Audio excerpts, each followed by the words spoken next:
I like house shows. There's nothing like going to some lady's house named Jolene and she makes some chili for you. And next thing you know, you sang to like 40 to 60 strangers and all 60 of them bought your shirt versus playing a venue and you're like, man, I hope we reach that $200 quota. DIY or die to me.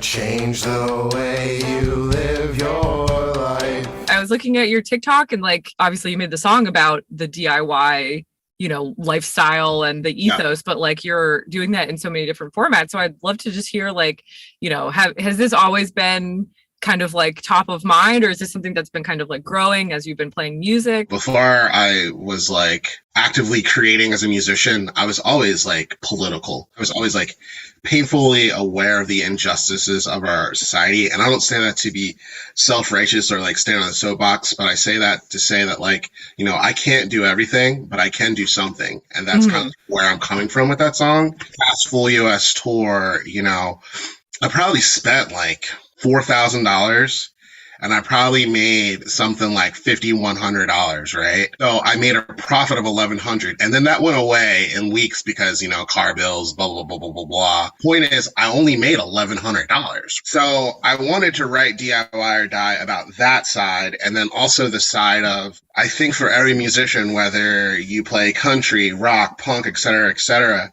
you have this decision where you decide to stay independent within the means of teamwork, ecosystems, stuff like that. Or you go corporate and you stifle your ability to make decisions for yourself. I'm questioning as the songwriter, are you selling out your own real values, morals, and ambitions for the sake of profit? I'm talking to you in October. You've toured all summer.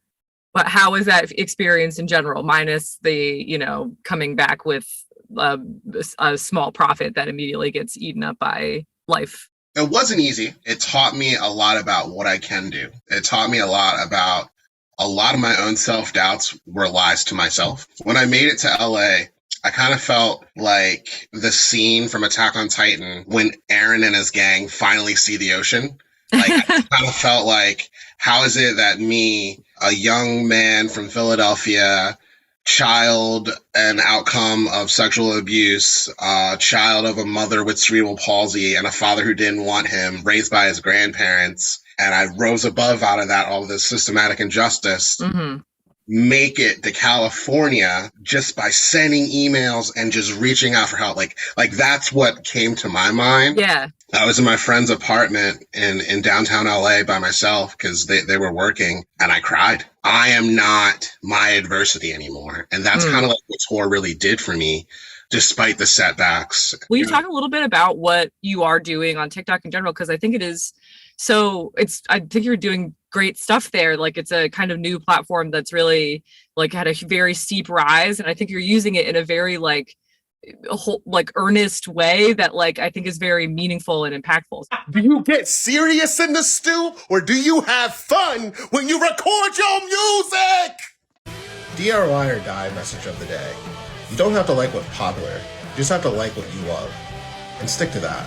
Because sticking to trends will burn you out every time. So I'd love to hear like maybe how you like first got on it. I'm trying to humanize social media because like, keep in mind, as someone that's 33, I have the memory of like the raw, like Rick rolling and, meat spin and, E-Bombs World. Like as unhinged as that was, it was still human because it wasn't regulated, because A Day Without Love as a band is really about encouraging others to connect with each other and rise above your own adversity. So if I get to do that, share the stories behind my songs, but also collaborate. I kind of do have collaboration fatigue. I did 200 duets on TikTok in 60 days. Oh my God. I don't know if I'm going to be playing guitar on TikTok anytime soon. Yeah. My TikTok is kind of like this continuum of let's build a real community as opposed to let's build a community, join my mailing list, buy my merch. We'll never talk in person ever again. I love that you said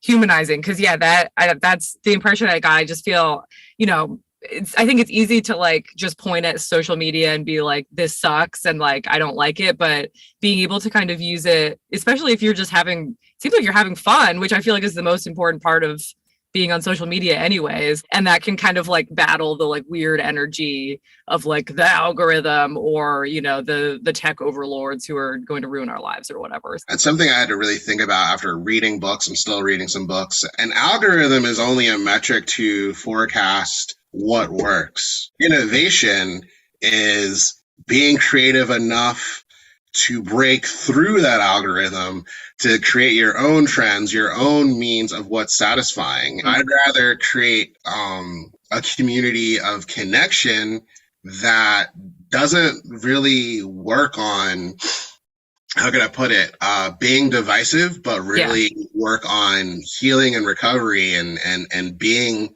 a better and more freely creative person. So that's kind of like how I try to value my creations, because like something I've learned, I think I've been around the game, if you want to call it, long enough, is it's so much better to create, to connect, than it is to create with this hope that you're going to control something.